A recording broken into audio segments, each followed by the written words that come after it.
Aujourd'hui, enfin, je vous présente notre plan d'action pour la gestion des conflits éléphants-humains dans la région de Peusangan. Alors Peusangan, c'est une région qui est dans le nord de Sumatra et c'est un point clairement stratégique pour la protection des éléphants et pour la gestion des conflits. On a une soixantaine d'éléphants divisés en 3 hardes et avec quelques mâles solitaires qui évoluent dans 238 000 hectares de forêts, de prairies, de zones ouvertes. Donc une mosaïque en fait d'écosystèmes qui sont justement essentiels pour les éléphants. Il y a aussi plusieurs villages qui sont répartis dans cette région. Et forcément l'extension des zones humaines, alors donc il y a les villages, mais les zones agricoles, l'agriculture traditionnelle et aussi l'agriculture intensive, eh bien, constituent une vraie pression sur les éléphants et sur la biodiversité, en particulier pour les pachydermes. Ils se retrouvent à l'étroit dans des écosystèmes qui sont devenus trop petits et donc ils sont à proximité directe des habitations, des infrastructures, des récoltes, ils provoquent des dégâts et donc en face les habitants essayent de se défendre mais avec des moyens qui sont toutefois assez inadaptés. Inadaptés pour ne pas dire agressifs puisque souvent ce qu'on trouve c'est les feux d'artifice qui sont utilisés contre les éléphants, les pétards, il y a aussi une problématique de braconnage dans la région, donc on regroupe tout ça derrière la problématique des conflits qui est, vous le voyez, assez urgente à gérer puisque depuis 2012 il y a eu 7 décès humains et 6 éléphants aussi qui ont été tués. Les conflits éléphants-humains, je le rappelle, c'est une problématique qu'on retrouve sur l'ensemble de Sumatra et plus largement sur l'ensemble du continent asiatique et c'est la première menace pour les éléphants. En Asie, on perd les éléphants sauvages à cause des conflits sur fond de dégradation et perte de l'habitat. À Sumatra, pour reprendre les données officielles, en 2007 on avait 2500 éléphants environ, aujourd'hui on en a à peine 1 millier. Donc il y a eu en seulement une dizaine d'années, une quinzaine d'années, une très forte diminution de la population d'éléphants à cause de ces conflits et à cause évidemment de la problématique de déforestation. À Peusangan en particulier, il y a beaucoup d'initiatives qui ont été mises en place et ça c'est un peu ce qui fait la particularité de la région. On a des habitants qui veulent aussi protéger les éléphants et qui s'investissent là-dedans. Le problème, et c'est pour ça que les conflits continuent, c'est que les moyens utilisés sont inadaptés, comme je l'ai dit, donc ils sont agressifs. Les habitants essayent de faire des patrouilles, mais il n'y a pas de stratégie vraiment claire. Voilà, on va en forêt au petit bonheur la chance, en espérant tomber sur les éléphants. Et en fait, voilà, faut concevoir une vraie stratégie pour que ce soit efficace. Aujourd'hui, tout ça n'existe pas. C'est ce qu'on va essayer d'amener avec Harapan. Notre zone d'action, elle concerne 10 villages, enfin une dizaine de villages que vous voyez sur la carte. Le village principal étant Karangampar, c'est un peu l'épicentre des conflits éléphants-humains dans la région. C'est donc là où on va travailler avec Harapan en juillet, enfin à partir de juillet. Dans ce village résident 24 personnes en particulier, 24 volontaires qui, comme je l'ai dit, essayent de faire des patrouilles autour des terres. Et ces personnes ont grand besoin d'aide et c'est ce qu'on va leur apporter, ce qu'on va essayer de leur apporter avec nos actions. La région de Peusangan, elle est située à 100 km environ de Birun, qui est la plus grande ville la plus proche. C'est une zone qui est difficile d'accès, notamment en termes routiers. On a assez isolé des grands axes routiers d'ailleurs justement. Et une isolation en fait qui a permis de garder une certaine naturalité sur l'ensemble de la région et une agriculture dite traditionnelle. On est sur une zone qui est concernée évidemment par un climat tropical, on est surtout sur une zone montagneuse. Et puis sinon avec beaucoup d'humidité bien sûr, alors ça c'est pas caractéristique de la région, mais il faut le noter puisque du coup il y a une saison humide, une saison sèche, saison humide étant la période où il y a le plus de conflits éléphants-humains, tout simplement parce que c'est la période où germent les récoltes dans les champs, donc où les éléphants sont intéressés et viennent se servir dans les champs. Donc c'est là où il y a le plus de conflits. A l'inverse, pendant les saisons sèches, les éléphants se rapprochent plutôt des points d'eau. Comme je l'ai dit, Peusangan c'est une zone où il y a beaucoup de naturalité et un niveau de biodiversité assez important. C'est pour ça que protéger les éléphants dans cette zone-là, protéger leur habitat, c'est pas seulement les éléphants, c'est protéger tout le reste de l'environnement, puisque dans cette région, on a aussi des espèces de gibbons, on a des ours, des orang-outans, et on a même des tigres. Donc comme je vous ai dit, il y a 3 hordes d'éléphants, une de 17 individus, l'autre de 19 et l'autre de 8, donc plus petits, quelques éléphants solitaires, alors j'ai pas le chiffre précis, malheureusement, et on sait comment ils se comportent, c'est-à-dire qu'on sait où ils sont globalement en forêt, à quelles heures ils en sortent, à quelles heures ils se dirigent plutôt vers les villages, sachant qu'ils passent la majeure partie de leur temps à se nourrir, donc dans les prairies. et qu'ils passent plutôt la journée en forêt, là pour s'abriter. L'autre aspect important de Peusangan, c'est son aspect patrimonial, puisque les habitants manifestent vraiment leur attachement à la région et au paysage. Alors, ça suffit pas à protéger la région et à dire que c'est bon, tous les éléphants sont en sécurité parce que les gens aiment bien les éléphants. C'est comme de partout, il y a des gens qui adorent les éléphants, d'autres qui les détestent.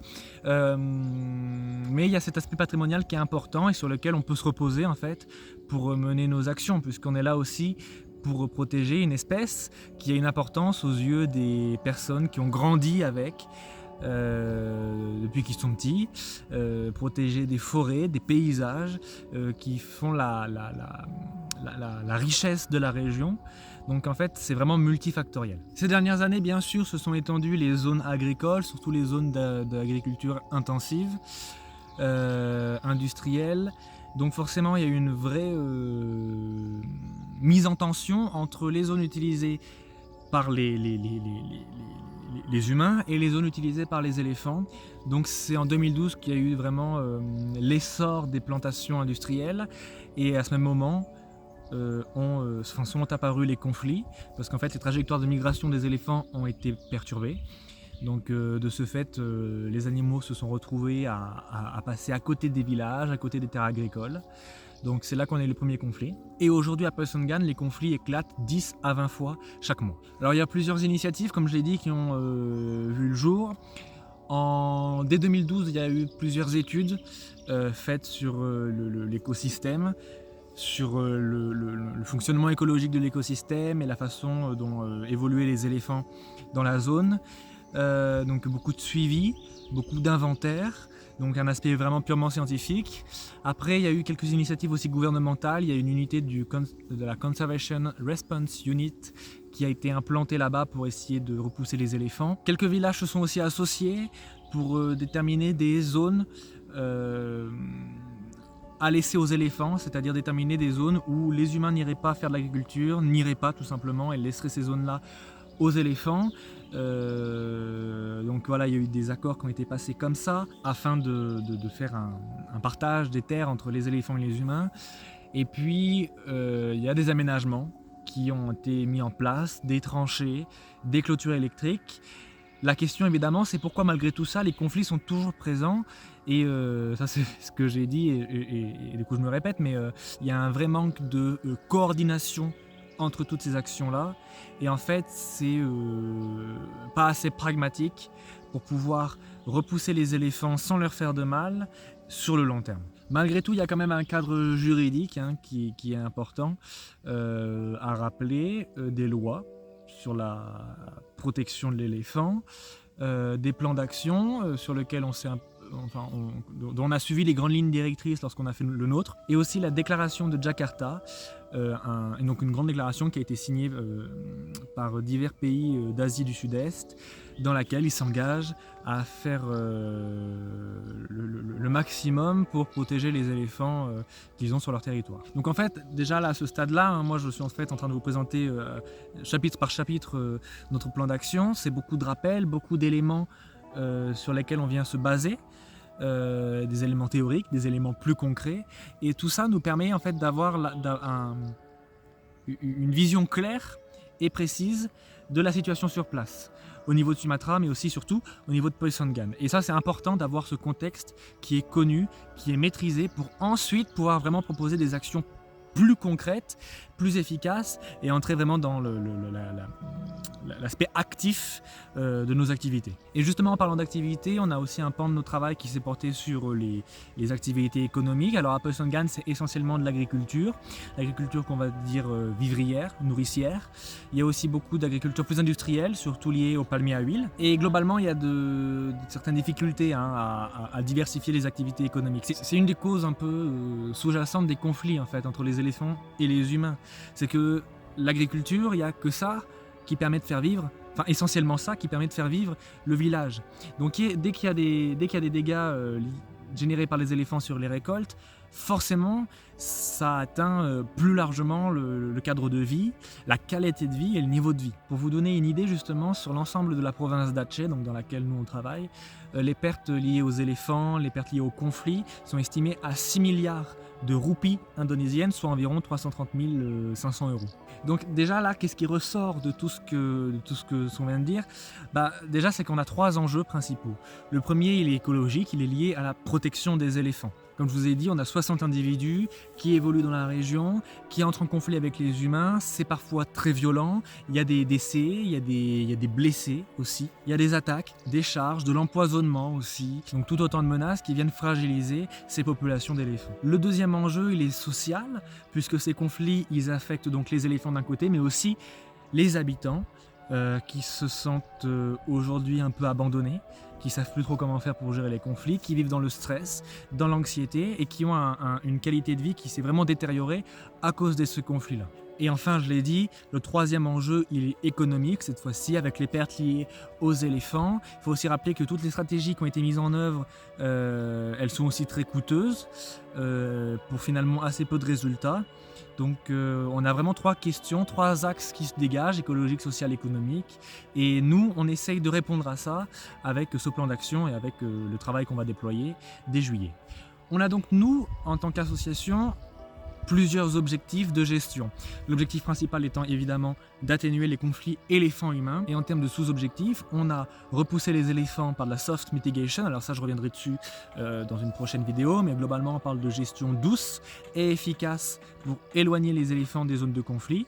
Le but, en fait, c'est de remplacer les feux d'artifice, toutes les méthodes agressives par quelque chose qui soit beaucoup plus pragmatique, non agressif, non invasif et qui puisse permettre de maintenir une coexistence saine et pacifique entre les pachydermes et les humains. Le deuxième objectif, c'est d'assurer bien sûr la sécurité des villageois, des équipes de patrouille qu'on va mettre en place à Sumatra et qu'on va développer à Peusangan. Donc ça, c'est le deuxième objectif. Et après viennent se caler l'objectif d'améliorer le niveau de vie des villageois, des habitants.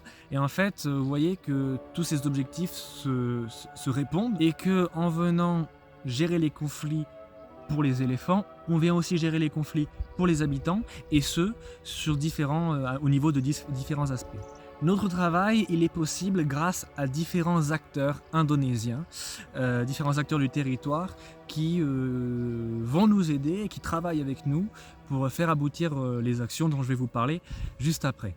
Alors avant tout, on a la direction générale des ressources naturelles et de la conservation des écosystèmes, qui est donc une agence gouvernementale, qui est impliqué de fait puisqu'on travaille vis-à-vis des éléphants. Alors on n'est pas dans les parcs nationaux, on n'est pas dans les zones protégées, on ne touche pas aux éléphants, mais on a quand même des activités qui sont en lien de toute évidence avec l'espèce et donc forcément on est en lien avec cette agence gouvernementale. Ensuite évidemment on a dans notre réseau d'acteurs les villages touchés par les conflits. Je vous ai dit, il y en a une dizaine et évidemment chaque village doit pouvoir s'impliquer pleinement et activement dans la démarche qu'on va essayer de mettre en place. Nous, on porte une démarche d'action, de conservation, de protection des éléphants et on veut absolument travailler avec les villages s'ils veulent travailler avec nous. Et ça, c'est quelque chose qui est important à rappeler parce que nous, on vient initier un projet, on vient l'alimenter, on vient le faire vivre, on vient essayer d'assurer sa pérennité sur le long terme. Par contre, ça ne marchera que si à côté, les villages désirent s'impliquer à nos côtés. Donc aujourd'hui c'est très bien parti et j'ai justement très hâte d'être sur le terrain dans quelques semaines pour pouvoir échanger avec les chefs de communauté, avec la population et les aider en fait, les accompagner dans la protection de leurs terres et dans la protection des éléphants. Et puis enfin on a trois organisations qui sont impliquées dans la protection de la biodiversité, la protection des éléphants. La première c'est le Flying Elephant Camp qui a été fondé par Chick Rini, qui est une des leaders locales de la protection des éléphants à Sumatra. On a aussi le TPFF, qui est une petite association de villageois, qui a justement mis en place les patrouilles dont je parlais, les petites patrouilles en forêt, donc qui portent déjà quelques initiatives et nous donc on vient justement les aider pour renforcer tout ça et rendre tout ça efficace. Et puis le Forest and Wildlife Society, une ONG que j'avais pu rencontrer durant mon premier repérage à Sumatra en février et qui là aussi a plus un aspect scientifique mais vient compléter justement notre travail. Et donc on arrive enfin au plus intéressant. Donc là j'ai fait toute la partie diagnostic, c'est-à-dire état des lieux, à quoi ressemble la situation sur place, parce que comme je vous l'ai dit, c'est important d'avoir tous ces éléments-là pour vraiment pouvoir mettre en place les actions les plus adaptées possibles, les plus appropriées. C'est-à-dire que d'une région à une autre, d'un pays à un autre aussi, les situations sont complètement différentes, que ce soit au niveau écologique, social, économique. Donc une action qui va être hyper efficace à un endroit, elle ne le sera pas forcément à un autre endroit. Il faudra la repenser, la réadapter. Donc c'est pour ça que bon, ça reste très théorique, tout ce que j'ai présenté pour le moment, mais ça reste important pour la suite du travail. Les actions, je vais juste vous dire globalement ce qu'on a prévu et je vais faire quelques vidéos pour vraiment détailler chaque action parce que c'est le plus important et c'est ce pourquoi vous nous soutenez. Donc je vais vraiment aller plus dans le détail un peu plus tard. Donc aujourd'hui, les 3 grandes actions qu'on porte, c'est d'abord le déploiement de patrouilles autour des terres. Donc je vous ai dit qu'il y a déjà des initiatives qui ont vu le jour. Effectivement, nous le but c'est maintenant de faire en sorte que ces initiatives elles soient efficaces parce que depuis 2012, il y a toujours des conflits. Devenir efficace, ça veut dire concevoir une stratégie d'action, utiliser les données qu'on a concernant les éléphants, le nombre, leur localisation, leurs habitudes pour adapter les patrouilles. C'est plus aller en forêt et on tombe sur un éléphant si on a un coup de chance, sinon bah tant pis. C'est vraiment, on sait où sont les éléphants et on va anticiper leur venue. On n'attend plus que les éléphants sortent de la forêt vers les villages pour les repousser. On anticipe ça et on fait en sorte qu'ils restent dans leur habitat. À côté, la deuxième action, elle est complémentaire de la première, c'est le déploiement d'outils de soft mitigation, donc des outils qui soient non agressifs, qui viennent remplacer, comme je vous l'ai dit, toutes les méthodes, les feux d'artifice, les poisons, les pièges, le tir à vue. Les éléphants, c'est comme les humains, ils ont une personnalité, ils ont des peurs propres à chacun, et on va aller étudier ça, comprendre ça et jouer là-dessus pour faire en sorte que les animaux s'éloignent des zones de conflit, sans paniquer, sans être agressif et comprennent que bah, ici c'est les villages, ici c'est chez vous.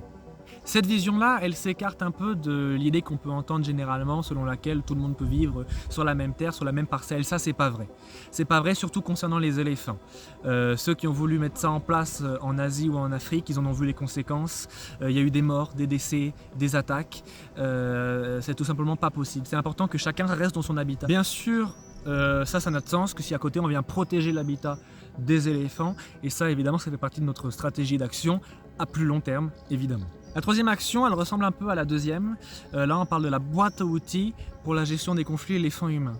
Elle ressemble un peu à la deuxième parce que là elle s'adresse vraiment aux agriculteurs et aux villageois. C'est-à-dire que là c'est vraiment, c'est plus contenter d'une équipe de patrouille et de gardes, de volontaires qui seront formés à la soft mitigation. Non, là c'est les villages, les agriculteurs qui pourront protéger leurs terres et utiliser des outils qui là aussi soient non agressifs, efficaces, etc. Et qui puissent à terme être autonomes. En fait, c'est ça l'objectif. Avec Arapan, nous, comme je vous l'ai dit, on vient initier quelque chose. Notre but, c'est pas de rester et que les gens soient dépendants de nous. Au contraire, c'est de faire en sorte que tout le monde puisse être autonome et puis que les idées, les méthodes, tout ce qui marche bien puisse se répandre par bouche à oreille dans la région et qu'on ait une gestion des conflits qui soit la plus efficace et la plus optimale possible. Donc là, ça consiste en l'installation de systèmes qui soient pratiques, artisanaux, que tout le monde peut utiliser, tout le monde peut construire, tout le monde peut entretenir et qui ait une vraie efficacité en termes de gestion des conflits. Je vous en dis pas plus concernant les actions, comme je vous ai dit, je vais vraiment faire des vidéos plus en détail là-dessus, donc je vous donne rendez-vous dans les prochains jours pour en savoir plus. Mais voilà, au moins vous avez une vue d'ensemble de la région de Peusangan, du contexte et vous avez quelques idées déjà de ce qu'on va faire, donc vous en saurez encore plus maintenant dans les prochaines vidéos. Évidemment, ces actions elles ont un coût, ça je ne peux pas vous dire le contraire. L'argent c'est le nerf de la guerre, donc on a besoin de soutien. Alors justement, vous aurez le budget précis pour chaque action dans les prochaines vidéos. Donc ça permettra aussi de voir plus clair à ce niveau-là. Donc continuez de nous aider, de faire des dons, d'adhérer à l'association. On a notre site internet www.arapanigadja.org sur lequel vous avez tout le projet, vous pouvez nous aider. Je pense d'ailleurs que bientôt je vais mettre en ligne le plan d'action. Et puis voilà, n'oubliez pas aussi de nous suivre sur les réseaux, de partager partager un maximum nos vidéos, nos publications, puisqu'on a besoin de se faire connaître, pouvoir être le plus efficace possible ensuite en Indonésie. Voilà, merci beaucoup et à la semaine prochaine.